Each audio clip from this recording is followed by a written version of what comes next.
Hi and welcome to Orbit. I'm standing right in front of the Steve Jobs Theater where the iPhone 15 and iPhone 15 Pro were just announced, and I had the chance to went hands-on with them, and here are my first impressions. There will be a review before the iPhone even comes out on my channel, so please consider subscribing. Let's first start with the iPhone 15. There are plenty new colors and all of them look really nice. They now have matte glass on the back and I really do like that. It felt really nice, and the new frame is slightly rounded and it makes a huge difference. The iPhone feels way thinner and way more ergonomic. I really digged it. On the front there's a new display, also featuring the dynamic island like the Pro model, and it looks really great. It does have only 60 Hz and I'm kind of annoyed by it, but other than that it's a really nice display with 1600 nits peak brightness, so it's plenty bright and it looks just way more modern with the dynamic island, and it's way more useful because you can do so much with it. And when you look at the bottom of the iPhone, there's a new port. Yeah, Lightning is gone and now there is a USB-C port. I had to see it for myself to believe it, and I can tell you it is really happening. There is USB-C on the new iPhone.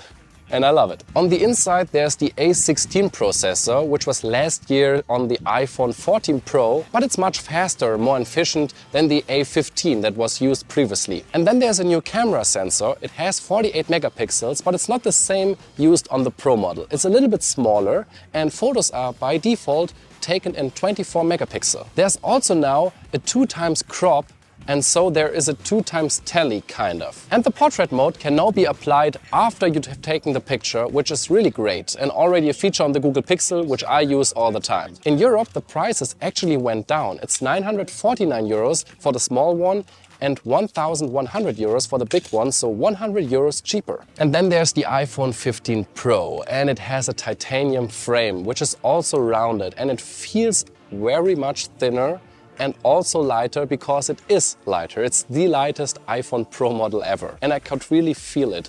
It's really nice and refreshing to hold an iPhone which is much lighter. Also it's a tiny bit smaller because the display bezels are actually a little bit shrunken, but the display itself is just the same. And there are 4 colors available for the iPhone 15 Pro. There's a white one, a black one, a blue one and a titanium natural color one. On the inside there is a new processor. It's the A17 Pro, and it is 10% faster when it comes to CPU performance and 20% in the GPU, which now also supports ray tracing.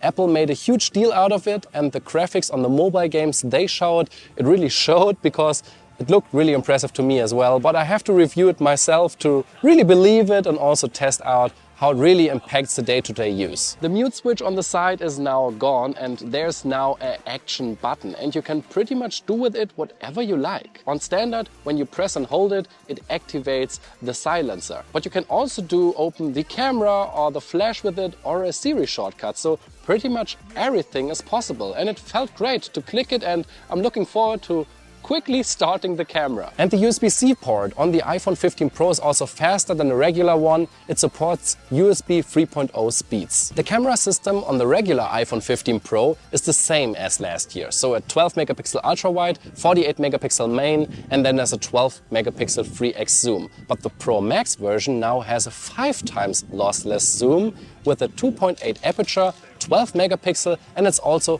25% larger. So that's the furthest zoom Apple has ever built into an iPhone, and I'm really looking forward to it because I do love the 5x zoom on my Google Pixel. The video mode was also improved. There's now 4K 60 FPS ProRes and log video files supported, so color grading is now much better apparently. And the prices also went down in Europe. It's 100 euros cheaper for the regular 15 Pro, and the Pro Max now comes with 256 gigabytes of storage as a standard, and therefore it keeps the same price. It's 1,449 euros. What do you think about the new iPhones? There will be a review on my channel soon, so subscribe and I see you there.